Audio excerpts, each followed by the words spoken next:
faithful viewer. This is Russell T. Davies, writer of this episode. Hello, faithful viewer. It's Judy Gardner, executive producer.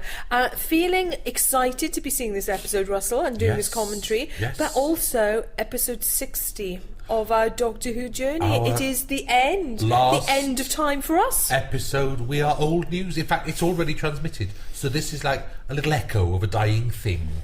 We're proof of life beyond death, actually, because we're speaking through the veil. I know. Everything would have changed. We're gone. It's Moffat time now. It's Hooray! Smith time. Hooray! Moffat time. Moffat, marvellous. Smith, Wenger. I wonder today now how Matt Smith feels, actually, because, you know, to actually see, he's the Doctor now, to see that ending go out. Oh, it's exciting. I wonder if he had like a party.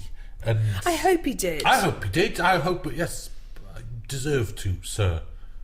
But however, just to put us into context, we are doing this commentary way before the transmission. Yes. So on December the 11th. Hello. We are in my apartment in Los Angeles. Hooray. And there will be, as with the recording we did on episode 17, there will be a lot of extraneous sound. Yes, because we're still working. It's a working day, our phones are all on, a rubbish truck has just driven past, beeping, so you will be getting all of that. And I would like to say I'm sitting here with Julie Gardner, executive producer of Doctor Who. Julian Howarth is recording this, Doctor Who's sound recordist, and we also have with us their unborn child, little baby Adric. Which is very thank you for that. Exciting and lovely. What finer words could I speak over the fall of Gallifrey? There it is. Yes, I am 5 months pregnant, and we will have a new Doctor Who fan. That's what I'm excited about. I think a baby grow with the TARDIS on it is what we need. And it's that you two met on set? Did you not? We did. We all saw it coming. Frankly, there were days when nothing was recorded and no one was in charge because these two were canoodling. Oh, I wish you were like that. It was a dereliction of duty. Look, we're in Gallifrey. We're in the middle of the Time War. Russell, what were you thinking in writing Time Lords? The father of your child was just very alarmed by banging noises off stage. Yes. But we're going to keep going because it's that sort of podcast. It's our last one. What can the BBC do? Sue us, Time Lords. Why? Yes. Why? Well, evil Time Lords. Why? Simply... You know, you start out with a time war. It's sort of coming full circle. It's the ultimate thing that for this Doctor can come and haunt him and terrify him. It's the ultimate enemy. The fact that it turns out to be an enemy. I wonder at the end of last week's episode how many people realised that they're an enemy. Because I remember our script editors Brian and Lindsay read the previous episodes and they read that ending and they were like, they emailed me going, "Oh, how exciting! The Time Lords are back. What are they doing above Earth?" And that's they're good. Yeah, they hadn't got that they were evil, and I'm like, gosh, you know, when they stand there saying the end of time itself, they're not good guys, are they? But where in classic Doctor Who, what's the last moment for the Time Lords? What is the legacy they've left behind? What's the last time we saw them in classic Doctor Who? Was it Arc of Infinity? Dare I speak its name? No, when was it? Time Lords. Do you know, I can't think. I'll come back to that. But what's the sense of them coming into this afresh? Well, they have sometimes been villains. They have. I mean, what this is the last day of the Time War. The point is, they have been through billions of years of fighting. They have become, as the Doctor says later on, when he speaks of them well, that's how he chooses to remember them. Those noble, elegiac Time Lords did exist. He's not lying. He wasn't lying at Gridlock when we saw that beautiful Gallifrey and wonderful noble people. But then they went to war and they've become monsters. They've become cannibalised versions of themselves. We're all there. A bit like the human race becoming the Toclafane at the end of the universe. The Time Lords have become... with this extreme plan to end time itself in order to survive. It's like they've become the enemy. They always were. This is what it's the final explanation. You start out with Chris Eccleston sort of saying, "My people are gone." Then when he meets the Dalek, he does explain that he says, "I did it." You have been more or less told that the Doctor destroyed the Time Lords. Why did he do that? It's very, very interesting how few people have ever asked that. Why did he destroy them? He had to, in order to save the whole of creation. And is that something you'd been thinking about for many years? Well, it's grown. I always knew that was the case. I mean, the moment, literally, it was in Rob Shearman's episode, which is only our 6th episode. Here we are on our 60th. And it was the 6th episode where the Doctor says, "I saw it happen, I made it happen." Yet, he, on the nose, says, "I destroyed the Time Lords," which I always thought was necessary. It's not like he did it for fun. But what does that mean? I've always thought long and hard, what does that mean? He had to do it. I always thought, I wonder if they were infected or if they... But actually, the far more interesting story is that they become as bad as the Daleks. That's the point. Is that it wasn't just the Daleks who were the evil force in that war, that everything had degraded, this war of attrition and but also just on this, also in this episode, the drumming in the Master's head is really comprehensively explained. Yeah. And had you always been driving to that? I mean, I don't know what I mean by always, but I mean something creeping up on you. Yes, it crept up. I had always thought that it was real. Otherwise, I'd never written it. I wasn't ever quite sure what it was. But in the Sound of Drums, where it's an old episode called The Sound of Drums, where it's explained to you for the first time the Master hears a drumming in his head, I wouldn't have written that if there wasn't actually a noise. Okay. Because, it doesn't look like that. It looks, because everyone's treated it as insanity ever since. But if you look at it the other way around, look at it from my point of view, inventing that, it really was there. You're not going to sort of say he's wasted his life on something that didn't exist. It's and it is the cause of his insanity. It's like I don't make him blameless in this because he's still a killer. But so I always knew there was. I always used to think, what was that then? Calling from the ends of time. What was it? And I didn't know I was bringing the Master back then. It's just the sort of thing that you muse over all the time. Yeah. I was saying this. I did an interview with that SFX magazine. I was sort of saying, they were saying, how much do you plan these things? And I was sort of saying, it's not so much that you plan them, but when this is my job, no one thinks about Doctor Who all the time more than me. Not even the greatest fan. Yeah. Because it's literally my job. I have to, and I love it, obviously, but literally all day, every day, brushing your teeth, having tea, going to bed, it's always there. So things that a fan might think about once in a while, like, I wonder what that knocking was, are always in my head. And I'm always testing it and adapting it. Look how exciting this scene is. Catherine in danger, how marvellous. So then, and it was because I hadn't thought that 4 beats were like the heartbeat of a Time Lord until someone else said that when we did the Sound of Drums. Someone on the crew said to me, "Oh, that's like that's the 4 beats." Was it David? Was it someone? And then I thought, "Oh, that's a good idea." So that sits and percolates. Just why can I see a giant wasp? That's my boyfriend's favourite line of the whole thing. You write all this great dialogue for people. What does he love? Why can I see a giant wasp?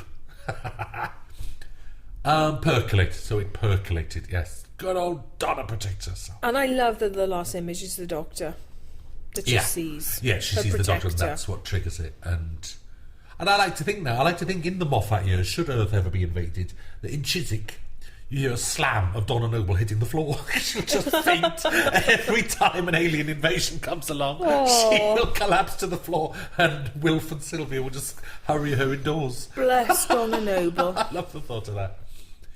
Oh dear. The Hannibal Lecter chair. Yes, that's how we described it, absolutely. Yeah, simple as that, actually. Just, they like doing these scenes, don't they? Oh, I know. It's going to be hard doing a final podcast because we better not get too blubbery, because you want to sit here and devote 20 minutes to Louise Page, to Murray Gold, to Lindsay Bonacorsi, to Mark McGafford, to The Mill, to everyone. And it's going to get boring, so we won't. To Janet Arwen Jones, frankly, who kept the whole who kept our diaries running for 5 years. Julie's personal assistant, who kept the whole show running. Do you know she did, really? That's something David asked me on that. We did that Radio 2 interview. He said, "Who are the unsung heroes of Doctor Who?" And your mind spins. I said, Cerise. Bless Cerise. Well, completely in post-production. I didn't mention Sam Hall. There's a woman called Sam Hall who's in charge of our post-production, who literally gets us from A to Z and gets the show on air. And that's now Cerise's job. And always with a smile on her face. Oh, it's the people who aren't there. The people who never get an interview in Doctor Who magazine or on Doctor Who Confidential. Yeah. The people behind the scenes. Jess in the office. Jess is our coordinator, and she's there till midnight in the office. Sometimes you get an email at midnight with a call sheet from her, and you think, "Oh, Jess, bless you, you faithful, loyal woman," and always with a smile on their faces and loving it, you know. And what I loved about all those staff was they would when you finish an episode, they go, "Oh, I saw episode 3, it's marvellous." It was never just a job to them. I loved that, when they'd sit and watch episodes and love it and give you feedback. And that doesn't happen on every show. No, we had the best crew ever. It was ever. gorgeous, absolutely gorgeous. And I would really miss that. Yes, that's very true. I think it's people say, "What's it like leaving?" That's the hardest part. Is It's the people. people like Lindsay think, "What's Lindsay's filming in Croatia now? I wonder how she was with Ray Holman. I wonder how they are." You know, it's funny that we'll see them. We'll bump into them and see them and stuff. But they're lovely to work with. They're really lovely, and a laugh. You know, in amongst all this, a real proper laugh, and that's what you miss. It's just the people in the end. No, well, they keep it moving. But I think more people than you can ever imagine. You know, you see film crews, you see Doctor Who Confidential, you see 60 people standing there and you think, what do they all do? And they're all busy, actually, and we know them all. And they work really hard. Oh, you see, this is just going to be boring. Let's bitch. We hate them all. No, let's not bitch. Oh, my Lord. Anyway. Do you know, this will be our last recording together, Russell. I know. Because we did, faithful viewer, listener, get sacked from the radio. We used to have a little 10-minute radio show. When we came to Los Angeles, Radio Wales gave us a little show of 10 minutes describing what life was like in Los Angeles until they sacked us. They said, unfortunately, we think we're taking our show in another direction. I'm like 40 and it's the first time I've been sacked. I think I'm psychologically bruised by the experience. The day we were sacked, we laughed more than I thought it was possible to laugh. We laughed and amid a little bit of calm, quiet outrage. We were sacked. Our television was so good they put us on radio. Then we were sacked off the radio. And it's come to this, our last podcast. I'd like to say that the Welsh public rose up in arms to get us reinstated. No one noticed. No one was listening, were they? Even my own father used to go shopping. And mine. Instead of listening. We are failures. This is us now. We're the past. It's like, well, we'll be banging on the doors of Doctor Who Confidential going, don't you want to do a review of like 2006? And they'd be like, who are you? You know, what about the high spots of gridlock? Can I talk you through that? Do you want to do a little feature? Do you want to flashback? It's Russell, it's all over. Cat Nurse Nuns and Gillen, we go, get out. It's all over. We are an archive now. A footnote. I'm sorry.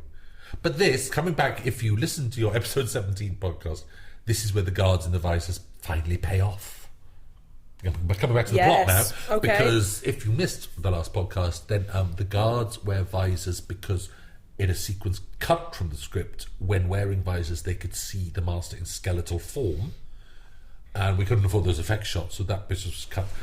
But I'd only written that in so that we wouldn't have to have lots of effect shots when the Master was being everyone on Earth, so the guards could be played by other people. So then you pay it off with this, which is that one of the guards isn't the Master, so the visors pay off. Really cleverly done, but I was slightly ham-fisted, and it's not quite perfectly told, but never mind. So there. Well, thank you for that. I love the Vinvoci. They are, and the two actors are great. Lowry and Sinead. They had lots of dialogue that never even made your desk. I cut it from the first draft because I love writing them so much. They are wonderful. Acres of speech. They both had the same name because their human names are Adams and Rossiter, and the Doctor never knows their Vinvoci names. There's a nice bit later on where he turns to Adams and he says, "What's your name?" Because he's never actually found out her name. And there was a bit of dialogue that I cut from the first draft, but it was like they were both called Shanshay. He said, "What's your names?" And she said, "I'm called Shanshay," and he goes, "I'm called Shanshay." I never saw that. No, I never gave it to you because it was because Bernard was like going, "What? You both got the same name?" And they would go, "No, I'm called Shanshay, and I'm called Shanshay." But that's the same. You're saying the same. And the Doctor's going, "No, there's a slight three-thong on the diphthong. That's Shanshay and that's Shanshay." It was hilarious. So we have just talked over the trolley chase down the stairs. The trolley chase down the stairs. I'm sorry. I was looking at you instead of the screen. Which is wonderful, and discussed at length on Doctor Who Confidential. Awful to do that, because you remember when we were planning this, though, Mr. David Tennant had an operation on his back. So it looked a little bit reckless. But it was we literally sat in a meeting going, "Can we do this?" Because how is his back? Fortunately, it was like 100% successful, that back operation, but it was frightening at the time. We thought strapped him to a trolley. And we did have a dummy. Yes. So we were cautious. It actually spoils it to watch Doctor Who Confidential, I think. I don't often say that, but you go, "Oh, right." Now, this is one of my favourite ever spaceship designs. Looks so solid and real. It does. Doesn't it? I think that's one of our finest spaceship exteriors. That is called the Hesperus. And do you know what? That's never said in the dialogue. Isn't it? No one ever says the Hesperus. We've all called it the Hesperus all the time. Oh. There was never a moment. I would love it to be said. I think that's a shame. Well, there was never. It's such a great name. I know, because it's like the wreck of the Hesperus, and it's slightly carrying on that tradition we had with the Titanic, that aliens come to Earth and they think, oh, I'll name this after a famous Earth ship. Like that's and they choose something. And they choose something that's a wreck. Inappropriate. The Planet Stowe chose the Titanic, and the Vivaci choose the Hesperus because they're idiots. And I like the fact that's a seafaring rule in space, that you choose a name that fits whatever civilization you're orbiting above. Now, I think this was one of our finest sets, the interior Hesperus. It's great, isn't it? Again, it feels very real. I mean, we're cutting between set and location. That's our last factory. It just feels very solid, very real. We'll get to the gun points later, which is just fantastic. I like the Hesperus set much more than I like the Naismith Mansion set. Yes, I know what you mean. Yes, it's... I mean, incomparable. You just suffered on that Naismith Mansion set. It's lovely, the Naismith Mansion. It's just... It is. Such but a that hard Hesperus, look at that. For those of you who haven't listened to last week's podcast, Julie Gardner was the on-set for producer for much of this. So there's no executive flim-flam of her. You get real, detailed anecdotes with times of day and temperatures. We do. I had such a lovely time. It was the perfect end, actually. It was, wasn't it? It really was. I loved being back on the floor. And of course, I'd finished writing, so I spent a bit more time on set than I normally would. And I came into that gate room laughing and singing. Because, of course, one of the nightmares of this episode, look, we're being too vague, is... the country nods. Is that when I handed in episode 17, the previous episode, the Christmas Day episode, and I handed it over to you saying, oh my God, the next episode's going to cost... And you said, why? And I went, for starters, the Master is playing Everyone on Earth. And you were like going, yeah, but... How many scenes? How many scenes next week is that going to be? Is it the first 5 minutes? I went, no, it's the entire episode, Julie. And at that moment, you realise what hell you're in for. It's just practically. You can't afford to do it all CGI. You have to get John Sim in and out of costume changes. That takes time. You're doing it on locations as well as sets, so that there are kind of privacy questions about that, or trying to keep the story confidential. Yeah. It becomes a logistical nightmare. Yeah. It's amazing because often when we film in public, there will be fans watching, and a lot of stories get blown, because you'll have important dialogue or and then they'll report something online, and that then makes the papers and things like that.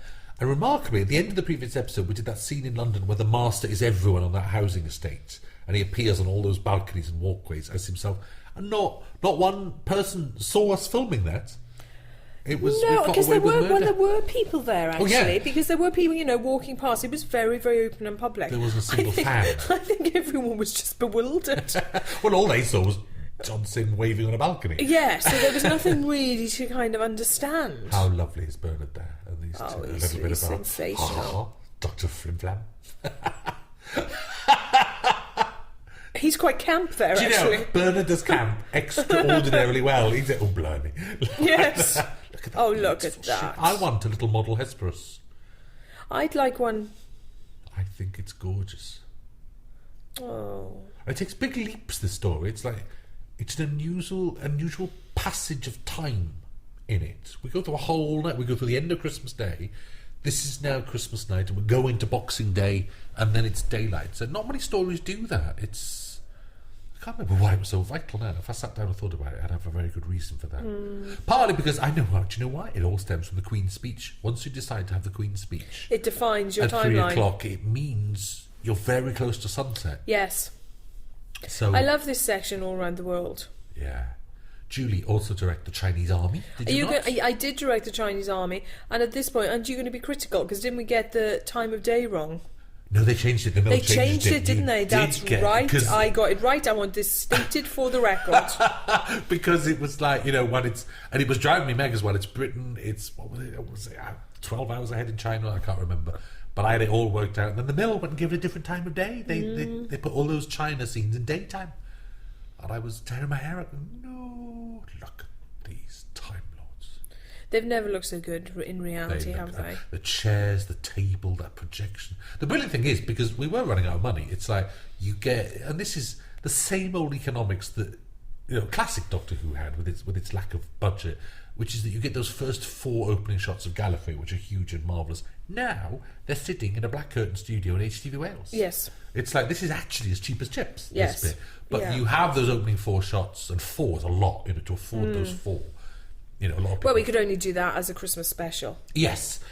And even normally you would have said to me, just make it 2 shots, can you? But thank you, Julie, and everyone. You found the money. Well, I was the on-set producer, so clearly gone mad. I was just running away with myself. There was no food. There was no nothing. This is where it all starts to come together now, isn't it? It's why you start getting the 3 locations. You get Gallifrey's in the Time War, get Earth. Now, you're finally happy with the speed of the diamond there, because there was a lot of discussion about that in post-production. We've fiddled a lot. But no, I am now. Yes, this music is stunning, isn't it? Oh, it's so big. Choir and orchestra. And big when they get into their trucks, into their jeeps. I know. It just... it's lovely. I mean, look at this. This is why friends of mine who work on other dramas in Britain hate me, because they couldn't afford a scene like that. Never mind everything else. Just have that night time with fires burning and jeeps. They'd be going, well, we can't afford it. We are very lucky. We've had a golden time. We have had a golden time. We do know that. Oh, we do. Brilliant. And it's, the BBC support of this show is humbling and brilliant and right, I think. Yes. To have this sitting right in the centre of the schedule on a Saturday night for that family audience, being told very, very robust stories, challenging stories, is absolutely, for me, the point and purpose of the BBC. Absolutely. And actually, because... let's blow our own trumpets here, because it's our final podcast and no one's listening anyway. No. Because they've all gone. They've all gone. We are sacked, remember? They're like around Matt Smith's house. There's a really big party going on now still, and we are... Do you mean we haven't been invited? We're left with feeble party razzers dangling out of our mouths. What was I going to say? Is that we, Julie, you and I, you especially, and I helped, we did a very massive and brilliant job at making this show top of the BBC's agenda. Yes, it was important that it should be that. I think we never felt, even right at the beginning, that it should be a small offering. No. And I remember in the decision to do 13 episodes, which are partly an economic choice, it was also about, if we're bringing back such an important title, prime time, mainstream, BBC One, Saturday night, we are either going to succeed big time or we are going to really fall on our face. Yeah. And it could have been the latter. It was a very scary thing. Also you've taken for granted there's something that you've done such an important title. Not everyone automatically thought that at the beginning. No, they didn't. No, they didn't. We made it an important title, and you do that by, people look at us, we do things on the website, we do animations, we do stuff for the red button, stuff like that. Those things are good in themselves and important in themselves, but they're very important internally within the BBC for keeping Doctor Who at the top of everyone's agenda, and having done it for 1 year, keeping it there for 5 years. Because it's about making it innovative. Was a masterstroke. It's literally like when the BBC, when Mark Thompson, when Jaina Bennett and all the bosses gather in rooms saying, right, what are we doing this week? Doctor Who should always be at the top of the list. It's not all year round, but it's like when it's on, when it's current, when it's valid, it's very easy for things to slip down and become 3rd most important thing, 5th most important thing, 10th most important thing. And we really fought hard, not just to keep it in the public's eye, but to keep it internally within the BBC to be the most important show on your agenda today.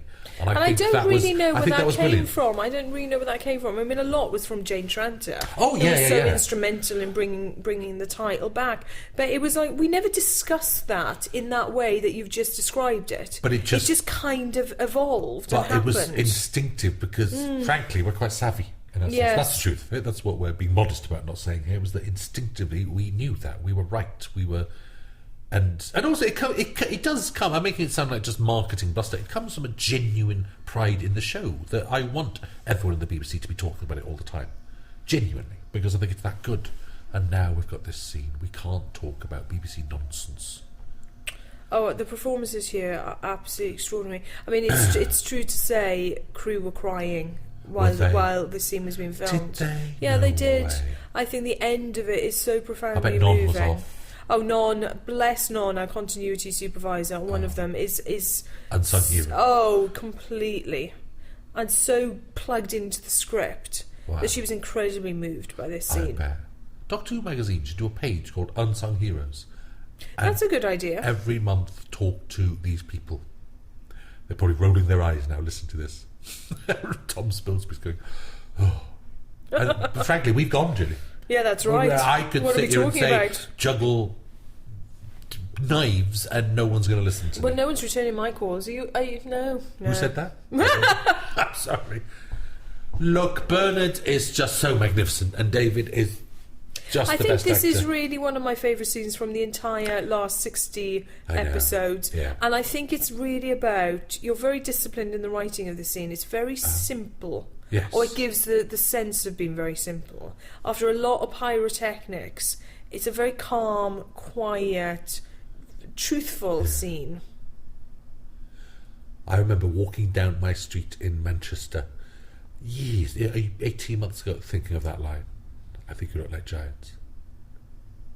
Oh, and it's just that line hit me, spine-tingling. the insects line, and then sometimes you can remember where you were when you thought of a line. And you know, I'd just been to the local newsagents to buy milk, and I was walking home, and I just went, I think, and it's the words I think that make that work. You know, it's not the line could have been, "You look like giants to me," or something, and but it doesn't work that way.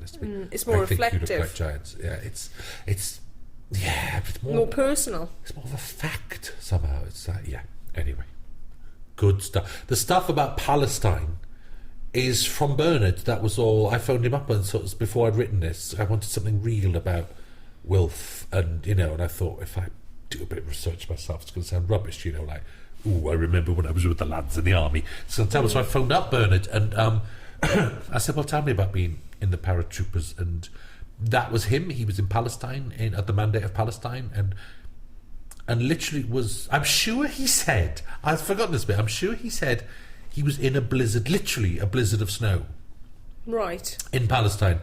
And because I wrote it down, I was scribbling notes, and it said a blizzard, and I thought, does it snow in Palestine? And I tried to check, because I didn't like to phone him up and ask him again. I thought, it's almost like pushing, I didn't want to push him with his memories and say, when you said blizzard, did you mean blizzard? So I looked up like the weather in Palestine, and I found out these places saying it snowed in Palestine like twice in the past 100 years, and yeah, I didn't believe it, and so I changed the blizzard to a blizzard of bullets, which is sort of even better. Yes. Funny enough, I only did it because he said the word blizzard, and I thought that's so brilliant, and I'm sure he meant a real blizzard, but so I didn't want to be factually wrong, but I didn't want to change his words, so it sort of worked quite nicely. David looks so tired here, doesn't he? I know. He's just... Which is, the performance. It's the weary doctor. We're sort of skipping over David's performance And because we haven't got the hard. words. Look how hard that is to do. That exhaustion of the soul that he does so elegantly. And his eyes look tired, don't they? He probably was tired. Well, I think we'd all survived the gate room by this point. I know. It's funny, whenever I see David now, whenever I see him, I go, you look well. And I sort of realised after a while that I only used to see him on Doctor Who where we punished him to death. 9 months of a shoot, 11 days, and then every in real 14. life, he looks 10 years younger. Bless him. And this is the whole... It's taken 5 years to come to this, which is he doesn't carry guns. The Doctor is an action hero who doesn't carry guns, which is a very fine line because he'll be...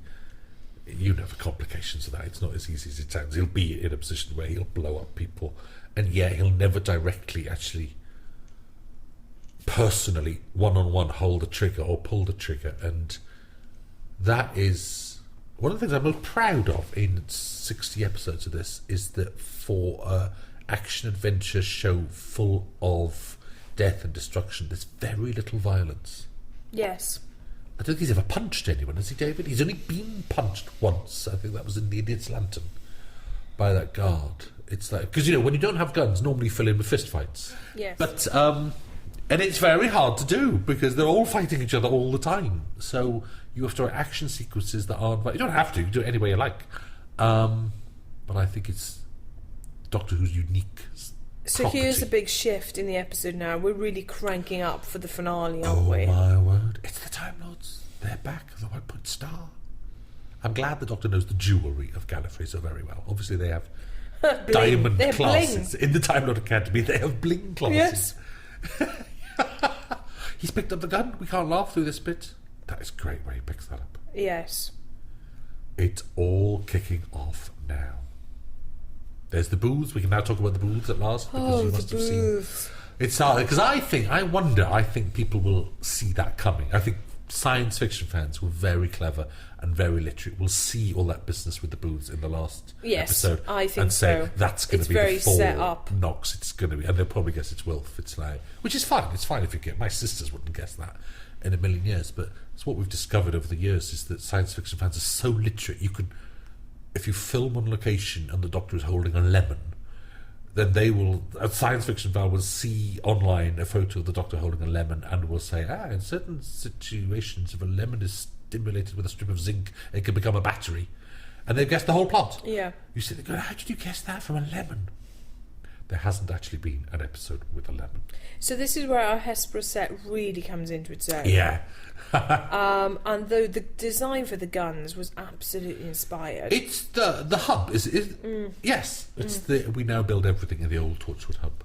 What we don't know is this is December the 11th. I presume this episode will end with a trail for the new series. I'm assuming so. That we haven't seen. So when it comes... So. But this is going to be quite hard for me because I will be in America when this episode transmits. I will be at home. You will be at home in Manchester watching eagerly.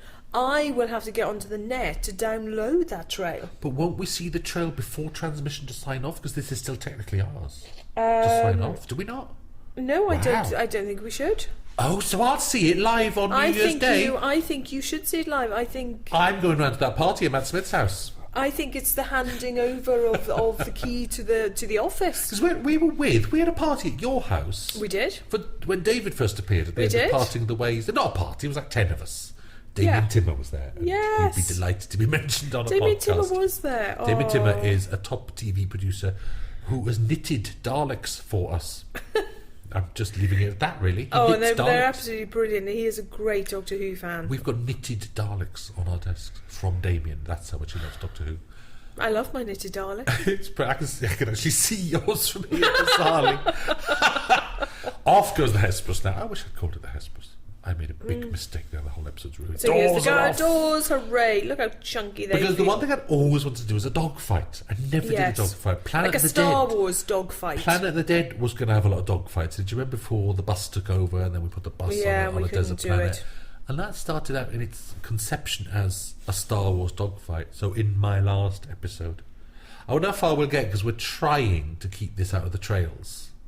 Yes. And, and frankly, if I was cutting the trails for BBC One, I'd be going, shut up. Of course we're putting this in the trails because it's so exciting. And yet, wouldn't it be brilliant if you've never seen a second of this? But the trail, the kind of script for the trail that we've seen is calm, isn't it? I know. It's much more thoughtful goodbye, so maybe it won't be in. Oh, what luck, here we go. Effects galore. And all of these we saved for this episode. It's like if you saw The Waters of Mars, which was the last but one episode, then that was actually very effects light. We had a CG Mars base, but once we built that was essentially it, wasn't it? We had that, and we had the shuttle explosion. But other than that, it was all very practical. It was quite low on special effects, and at various points during the planning of that, we talked about having CG water monsters, like in the Abyss or something. Yes. And I'm glad we ended up with the prosthetics ones because they were brilliant. But CG ones would have been possible, but they were nixed. They were nixed. I just said nixed. You did say nixed, but I stopped listening to you because Julian Howarth, who's sound recording for us, just glared at me for shuffling on my sofa. Shh. I think I've crouched down away from the microphone. Don't bring your relationship to work. I'm in trouble. Nothing to do with this. What was it next? What was nixed? What was next? CG water creatures were nixed to save money for this. Put it into this, yes. Especially, and I think in my mind, it's never this specific, but in my mind, this sequence of the Hesperus and the missiles, because look, the moment I sat there at home, I thought, Bernard Cribbins as Luke Skywalker, then nothing was going to stop me writing that. Nothing on earth. How marvellous is it? It's fantastic. I simply love this sequence. It's everyone working at absolutely their best. They are. That's genuinely our helicopter shots of the ocean, isn't it? That's a very sunny day, as it happens. But you'll see later on there are shots flying over the cliff tops approaching the Naismith mansion. We couldn't get stock footage of that. I think we could have got ocean footage, but while we were there doing the approach to the Naismith mansion in a helicopter, we did the sea as well. Yes. Rather lovely it is too. Glorious day, isn't it? Absolutely brilliant. I wish we'd had a few more shots of Bernard hitting some of the missiles. Yeah. Well, we are at the edge of our we money. were completely we were at the edge and over the edge, frankly. Actually, so we had to limit it. We have a lot of favours and a lot of we pushed everyone too far, and we couldn't do any more. Well, we were having to do things like suddenly we had to save a bit of money for the Vinmochi faces, which are still being painted green. Go back and listen to last week's podcast if you want to hear that. So that every single shot is a moving shot of the Vinmochi, and they're being tinted. And we actually did the right thing. There's a little part of me that thinks, did we really blow up that many missiles? Yeah, I know. Little nagging doubt in my mind. It doesn't worry me, and I never worry, and I'm absolutely fine with it. I just think it's a miracle we got away with any of it, frankly. Yeah, well, that's the truth. I remember sitting down writing this stuff, and you sort of think, oh God, then he's got to jump through the window. Oh, and then he's got to do this, and then everyone's going to look like the master, and then Gallifrey appears. It's like. Actually, remarkably, I worry about this. My boyfriend started watching this. I take him as an ideal audience. Yeah. And he sat there going, "Who's that with covering their face? Who's that? Who's covering the face? Who is it? Who is it?" And he also spent the entire episode going, "Who's the woman? Why does she keep appearing? Who's the woman?" And he never put the two together. But that's a good thing, that's isn't perfect. it? That's I keep a very saying good he's the perfect audience, and I sat there going, that does tend to be everyone's question at the end: is who was the woman? Well. And they all go for, let's just say it, they all go for the Doctor's mother, eventually. There we are. But there's enough doubt for it to be much wider. Whatever and open. you want. Yes. We quiz people. We've played this episode to Chris Chibnall, who was our faithful friend and writer on Torchwood and Doctor Who 42. And we played this to him and we quizzed him, didn't we? We did. Who do you think that is? And what do you think happened to that cliffhanger? He loved it. Bless him. He might be slightly biased in our favour. And I remember the opening scene. We played him the opening of this episode with Gallifrey, and he just sighed. He just went, 40 years. That's how long he'd been waiting to see Gallifrey like that. Oh my God. Now this was hotly contested in the edit.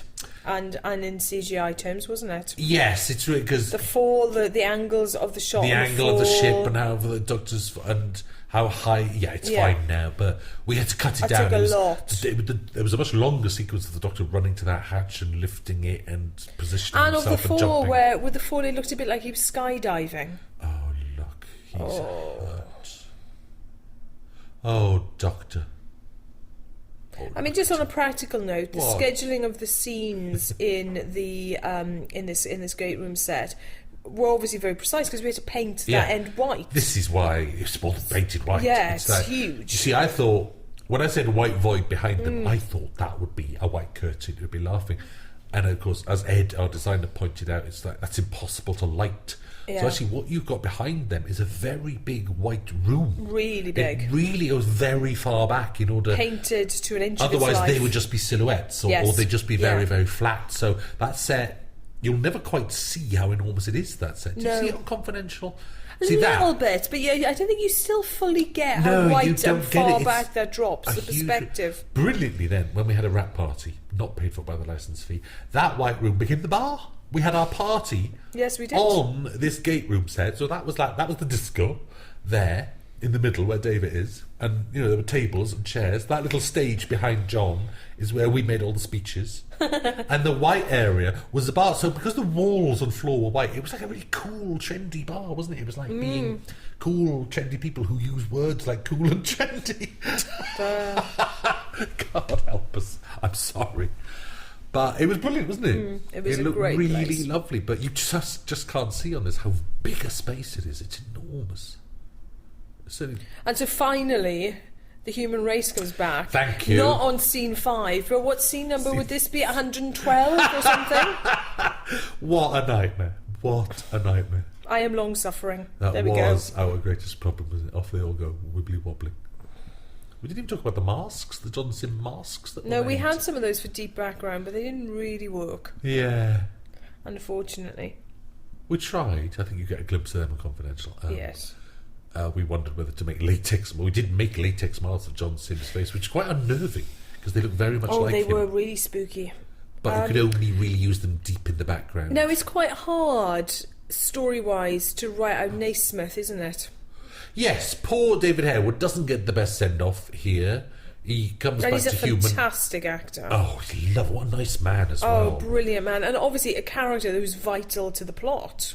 Oh, God, yes. Absolutely vital, but hard to kind of pay him off. It's hard because episode 17, he is one of the villains. And actually, episode 18, you've got the Master and you've got Timothy Dalton. And sometimes you've got to take a deep breath and go, sorry, out of the way. It's, sometimes it's a choice in juggling stories and in plate spinning. And it's like, you get a little moment of terror. And we get told he's arrested at the end. But frankly, if you're worrying about Naismith's fate at this point, we've gone very wrong.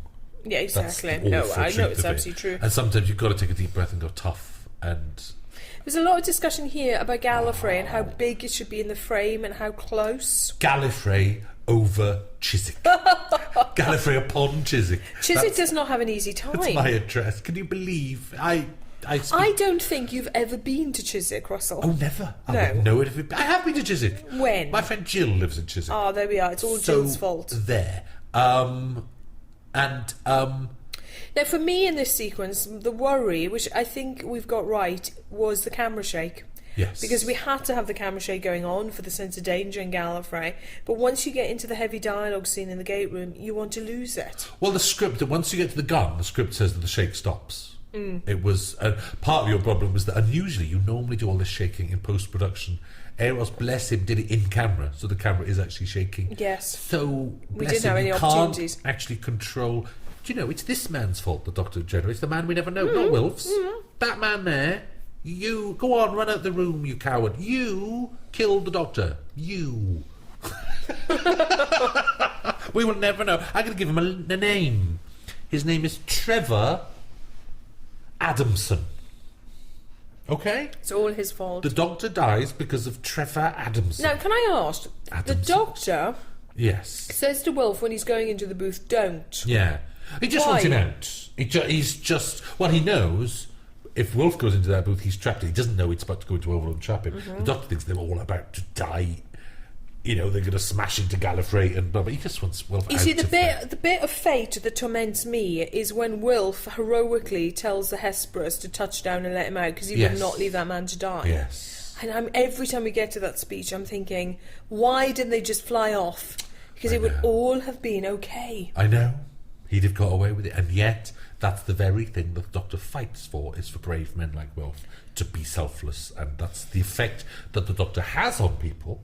Which makes it a self-fulfilling prophecy heroes again. Means that's what ends up killing the Doctor. But do you think then, if Trevor, what was he called? Adamson. If Trevor Adamson had been trapped in the booth, would the Doctor have gone in for him? Yes, that's true. Because actually, you say how much this was planned, and I didn't know it would be a gateway. I always knew there'd be 2 glass rooms.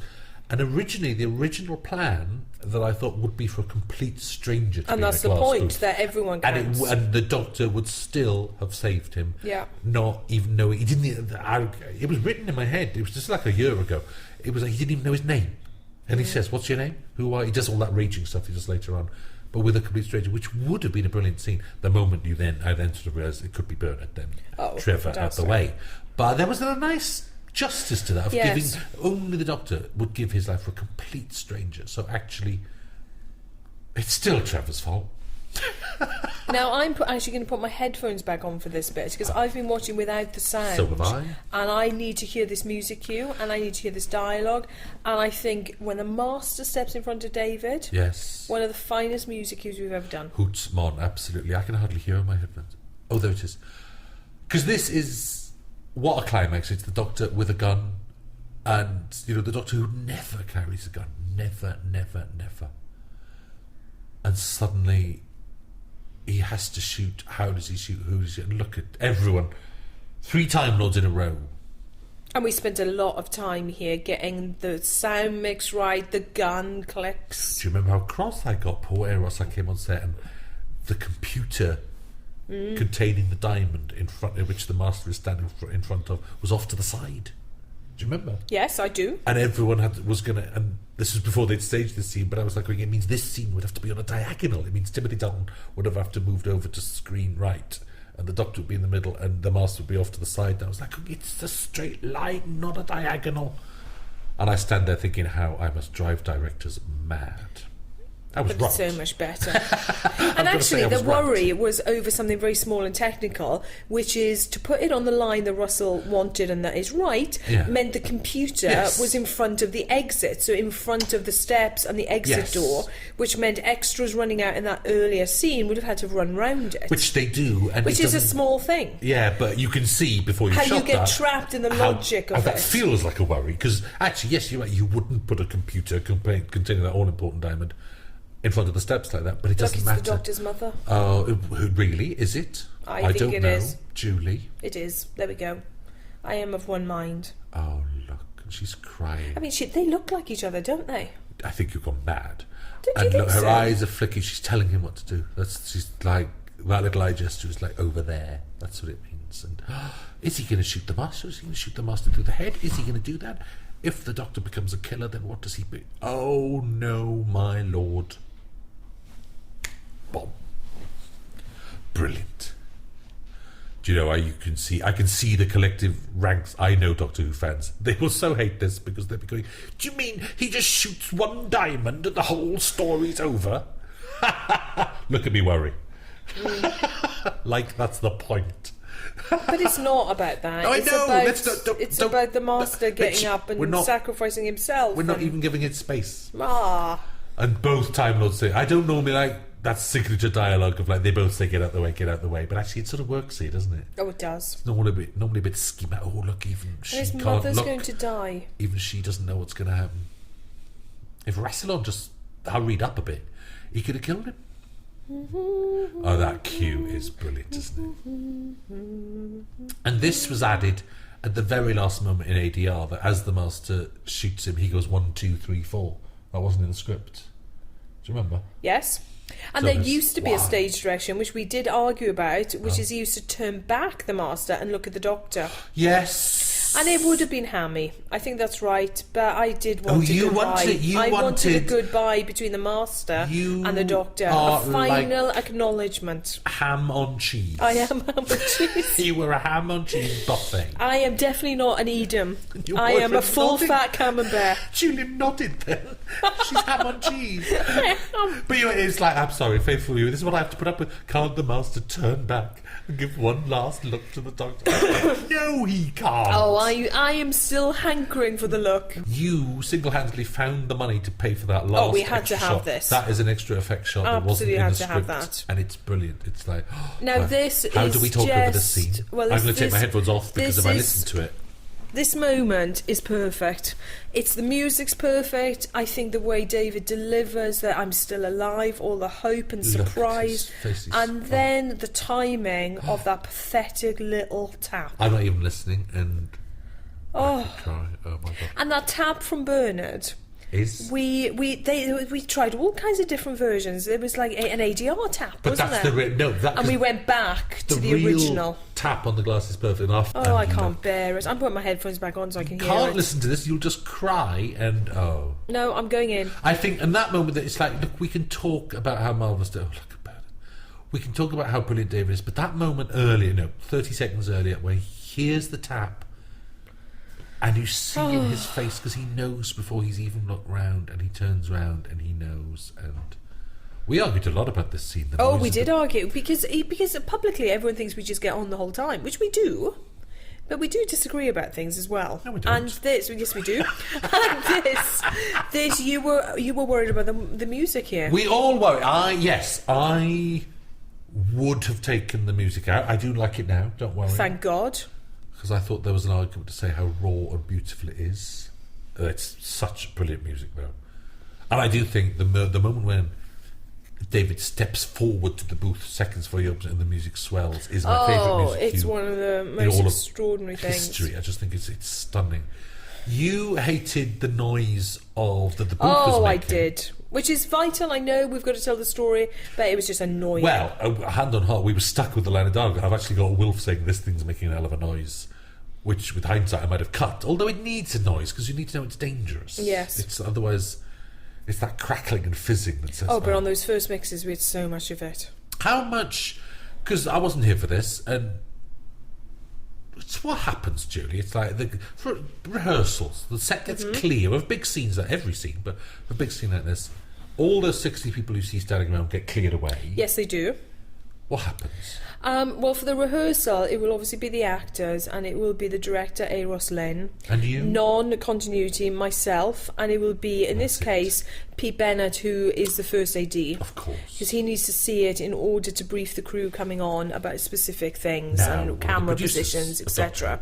And so we run through the rehearsal once, twice, sometimes 3 times. The actors will contribute a little bit if they feel uncomfortable about things. You know, the point David wanted to go back to the desk and hurling, as we will see in a moment, the papers off. So we'll go back though. It's like, so you got the script. Yeah. So A. Ross will say, well, okay, off we go. And this is he will give some he will give some basic blocking about what his camera shots are, so how far away he thinks David should start. Yeah. But then they'll work it out together in a normal kind of discussion, and then the crew come in. And it's hard for a scene like this. David must. Bernard as well, but Bernard is trapped in one room. David must feel his way through completely. I mean, he did this scene, tens of times. But he's often very prepared, isn't he? Incredibly prepared. Some actors will make it up on the spot. This music cue here. Oh, it's amazing. But he's done a lot of thinking and prep, and he's word perfect on the dialogue at this point. Something like the shoving of the papers, because the script said he shoves the papers, doesn't he? Yeah. It's like, yeah. But you don't have to do it. If they stood there going, I don't want to shove papers, then they wouldn't have. It's like. So we would have done that rehearsal. Then the crew comes back and they see it, and then they might see it for the second time, which is where it gets technical. So we will stop the actors halfway through a speech so we can get a camera position. We can mark where they're going to go to if the camera's panning. The trickiest thing for a director almost is, who are we going to shoot first? Yes, because I think there would be an assumption that you shoot status-wise, which frankly on some sets you have to do. Yeah. So if David Tennant's the number 1 lead actor, you start with him, you do his close-ups first. Yeah. That isn't a good way to work, because sometimes it's easier, more practical to shoot the other way and then move the cameras and everything. And sometimes, and I'm not being rude here, but sometimes you might say, Bernard 80. Shoot him first, make it easier. Yeah, absolutely. Not that Bernard ever want an easy life, but... it's fun, isn't it? I know of one show, I won't name names, where the lead actor insists that you shoot everyone else first, then he does his close-up last, and he gives a completely different performance, so you cannot use the cutaways of the other people because they don't match, so you have to stay on him. Isn't that brilliant? I will not say who that is. Well, we're going to have a chat once we stop this recording. It's like... In some ways, I think that's marvellous, because that is a very experienced actor who would do that. That's clever. You need to know, you need to understand the process in quite a proper way. I don't know if it's true. It's just. I bet it is. I bet there are I know. When I tell you the name, you'll go, oh yeah. But it's not the right way to work, and we've never had that on this show ever from anyone. But I don't think people think of that. One of the director's jobs is those little decisions are hard. It's who do I shoot first? Where should I come in on? And who's tired? Some actors get better on the fifth take. Some actors you should shoot second. And then the massive decision, of course, is how many shots you do, which is dictated by schedule and budget. But that's the critical decision: is if you're running out of time, what must you have? Yeah, and the nag you always get from us producers is coverage. It's what we call coverage. It's like, we want as many different shots and as many different things so that you can change it in the edit, so you've got options, so you don't have to play it. See, we did a very good job there at talking through a very difficult scene, because we would have burst into tears. No, we would have, which would have been undignified if at we this point. paid any more attention to that, we would have been like blubbing wrecks, because that is the scene that kills me. It's just, oh my lord. So good, there we are. We did proper commentary duty there. I properly think if you're a child watching this episode, that moment where the doctor wakes up in the glass and says, I'm alive, you could really be thinking, oh my god, it's not going to happen. Yes. All that publicity, all that build-up, all those trails. Oh, maybe it's all going to be okay. And the cynical adults go, get on with it. Yes. They need to go to bed. I wonder, they could be, couldn't they? Yes, because there are various moments when it's like, is he or isn't he? And it's a tough old scene, that one in the booth. Again, my boyfriend watched that, and halfway through the scene he just went, it's not Will's fault. He had a go at the doctor for shouting at him. It was like, and actually that pays off the Waters of Mars, actually, where we see that whole ending where the doctor goes quite insane with power, gives him a bigger emotional range than allows you to write those scenes. Yes. If you hadn't done the ending of The Waters of Mars, that scene would have been a little jarring, because it's pushing the Doctor very far anyway. It's not, it's drama. It's that's what drama does, push people. It's like, but Time Lords don't often get pushed on screen, actually. Look! And how sexy are these two? Aren't they brilliant? The married couple. Hooray. I simply wanted the gag that, like, Martha Jones's first episode was called Smith and Jones. So now she's Yes. married a Smith. So if you watch the end credits, she's now listed as Martha Smith Jones, which I think personally is hilarious. You can think what you like. And then we had a long debate about Mickey's credit. It's still just Mickey Smith, because I don't believe he'd take. No, he wouldn't. Bullish, and Mickey's, he wouldn't take her surname. No, and he certainly wouldn't take it that way round. No, so I can imagine the arguments on their wedding day. But it's actually been in my head for a long time, that, because her wedding is mentioned in Torchwood. It said that she's married, and I very deliberately didn't mention the husband, because he was the rebound boyfriend. Yes. You know, the one Milligan. Yes. Tom Milligan. He was the rebound, and now she's really got herself. We agonised a lot about the lighting on David here, didn't we? It was odd. It was really odd sunlight, and we've had to grade it a lot because that yellow was sort of shining. There's still something peculiar about it. Yeah, it looks very artificial, and it's not actually. It's like, well, it is lit, but it's fine now. On the rushes, it just looked weird. It just looked very strange. And this, of course, is obviously it's what I always want to subtitle this: The Doctor's Reward, which is that he saves the lives of all these people one last time in different ways. He literally saves Mickey and Martha's life there from a Suntaran rifle. Thank you, Dan Starkey, as well, for coming back. That Suntaran's got a name in the script, isn't it? And I can't remember it. But it's also, I think it's, anyone knowing they're going to die wants to say goodbye to the people they love. Yeah, but saying goodbye wouldn't be enough. I wouldn't have written it if... I know what you mean. It's like if he was just saying goodbye. But this is his way of saying goodbye. Yes, to if you're save the Doctor, and it is the goodbye. Because he's literally saving Luke's life there. But imagine Sarah Jane if Luke had died. He's saving her life. Yes. That is a nice little in-joke there, because on the first series of Sarah Jane, every time they crossed that road... Because when they're filming, roads get sealed off, so the actors never looked. They never looked left and right. And on a children's drama, that drove me mad. Well, I will have to say... So now it's a rule that they look left and right. Let me tell you, my finest contribution as the on-set producer was making Tommy, when he runs across the street to his mum, there were a few takes where he didn't look. And it was almost like a kind of a joke. Look. Hey. Zagit Zagu. This is, in the script, this is called Zagit Zagu, the city of Zagit Zagu on the planet Zog. And this shoot was just mad and wonderful. Look, there's an adipose. Look at John's a merry adipose. It's the Star Wars cantina. I've always wanted to do this. Yes. And Neil Gorton and his team at Millennium excelled themselves. Gave us monsters, not quite for... Well, some of them are for nothing. It's like they just... a favour. They just huge love and huge favours. Tricky thing about this whole sequence actually is that by bringing all the old companions back, by saying let's have Jack, let's have Martha, is that it's funny, if any one of them hadn't been able to do it, we would have had to cancel the whole sequence. Because if John had said no, I'm in America, genuinely, if they'd genuinely been booked up and not able to do it, then it wouldn't. You would have said, where's Captain Jack? Where's Martha? Where's Rose? It was a huge, deep breath we took. So, hoping that they'd all be free, and then we were so lucky because, of course, they love it. Billy said yes, Freema said yes, John said yes. So, hooray, it worked.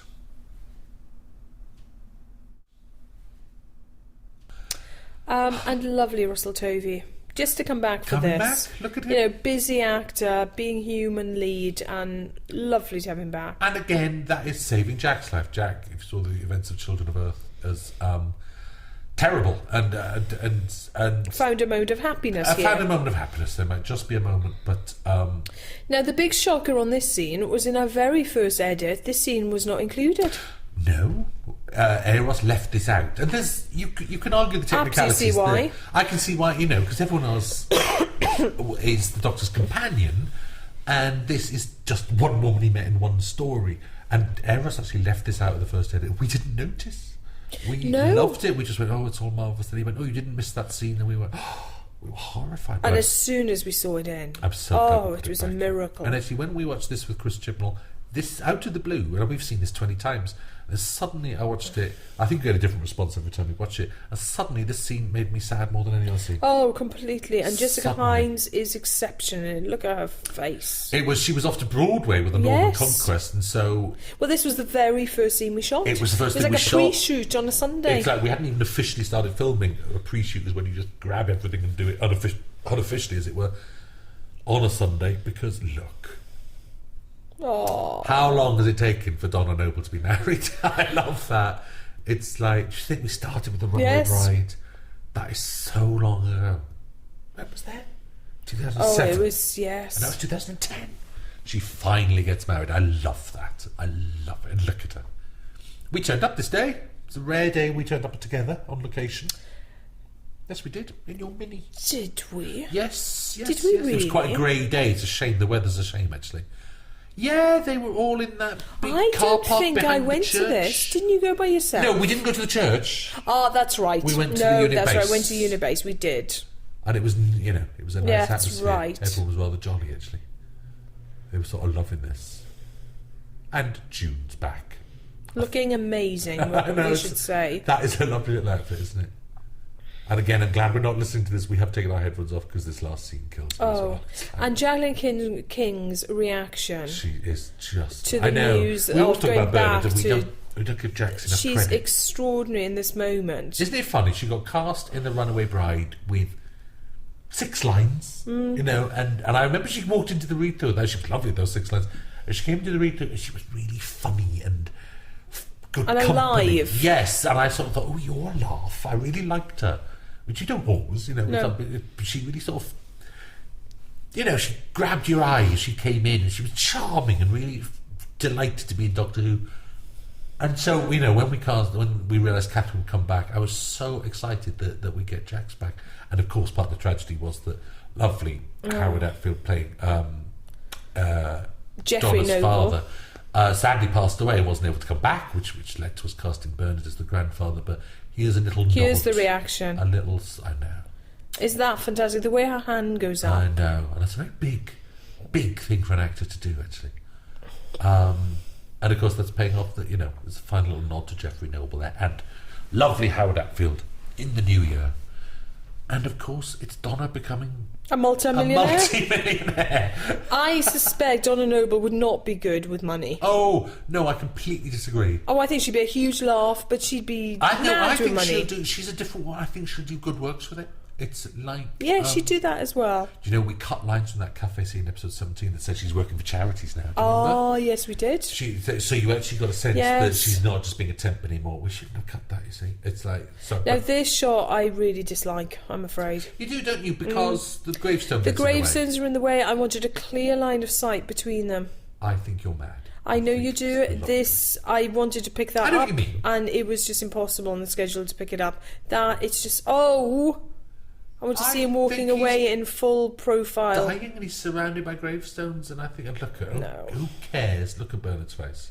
I know Bernard's Oh, look at that little wave extraordinary, back that on little there. wave. Oh, I could cry now. You see, I've got no sound on this. And That little wave is just and exceptional. that shot's beautiful. And he chose not to do his usual salute there. Yeah, well, he does it, and then he does that.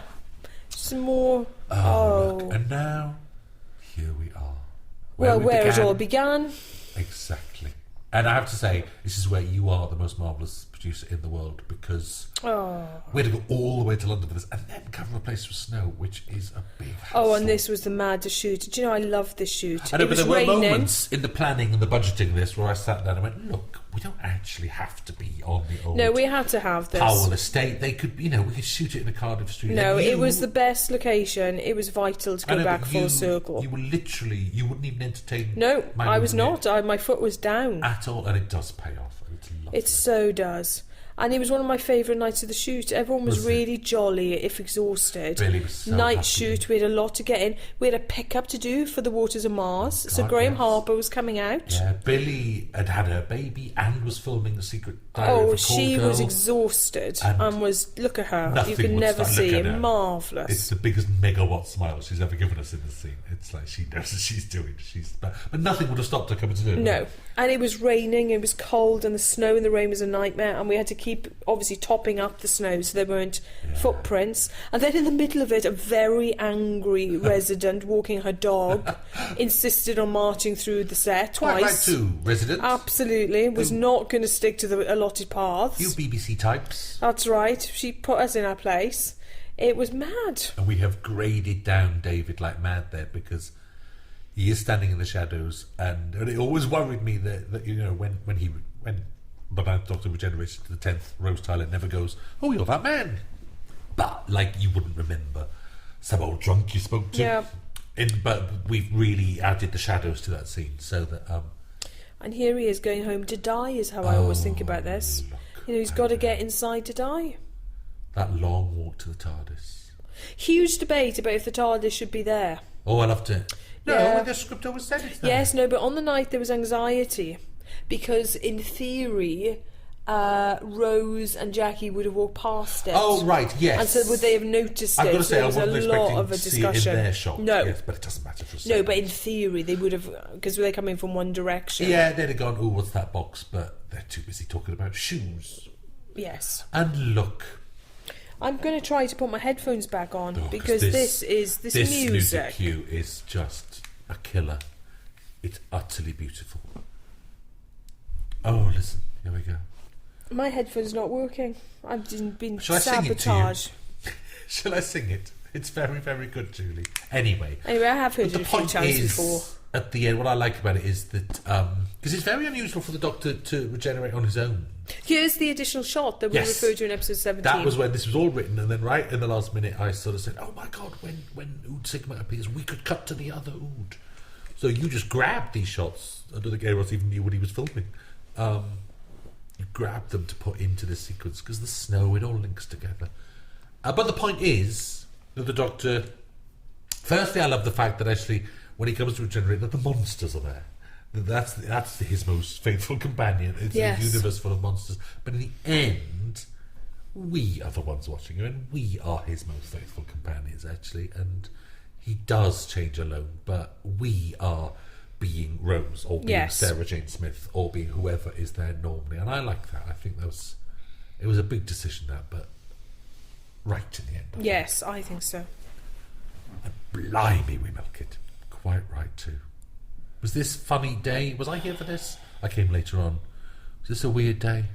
Yes. Do you know, it was a busy day. Do you know, kind of yes and no, because you can mythologise these moments in the retelling. Yeah. And it was difficult, and people did cry on set, and I'm sure David had moments in his trailer, but it's work in the end. Yes, and actually with the explosions and the collapsing pillar, this was a very, very technical day. I was there, we got behind There was schedule. a lot to do. Yeah, it was, you just get on with it, and imagine what it was like for Matt Smith, because it was all done on the same day, don't worry, faithful viewer, there was... You do see it, there's some confidential. There's a proper handover where David met Matt, well, not for the first time, but they were both there. That's important to me. There's some photos taken. You will see photos of that. Of them, two of them on the set. That's ridiculously important to me. How bizarre. And it was, I mean, the defining thing for me was that it was mobbed.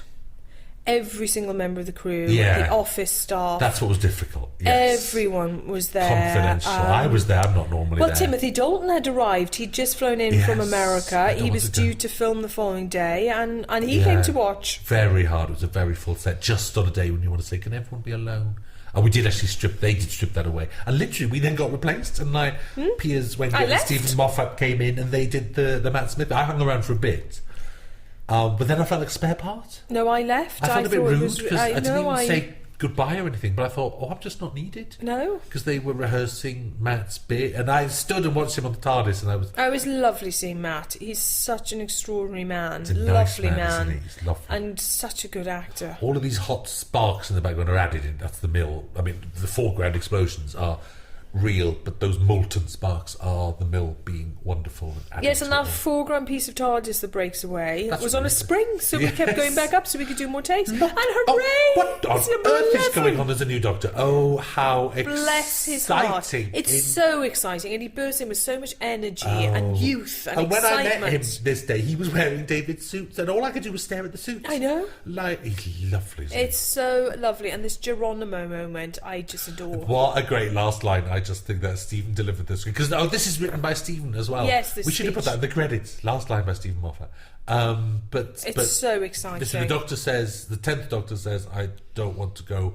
And then I just left a space in the script and I posted that to Stephen and said, off you go. Expecting 2 words. Of course, the old upstager. Yes, that's the but fault. What a marvellous, funny speech. I know. And he spits. I look love at this. that. I love the crashing TARDIS. He genuinely got a bit of, debris in his mouth and spat it out there. Fantastic. So, Russell... What happens with that crashing TARDIS? I wonder, Julie. I don't know. I can't wait to find out. Where's it going to land? But, Russell, yes. it's good night from us. It is, because now you probably get a trailer for Series 5, but we can't see it. Goodbye. We haven't seen it yet. Thank you. Bye. Oh, at the end. Farewell. It's the end of time. I know. Thank you very much. Goodbye, we're old news. Goodbye. It's been brilliant. It has.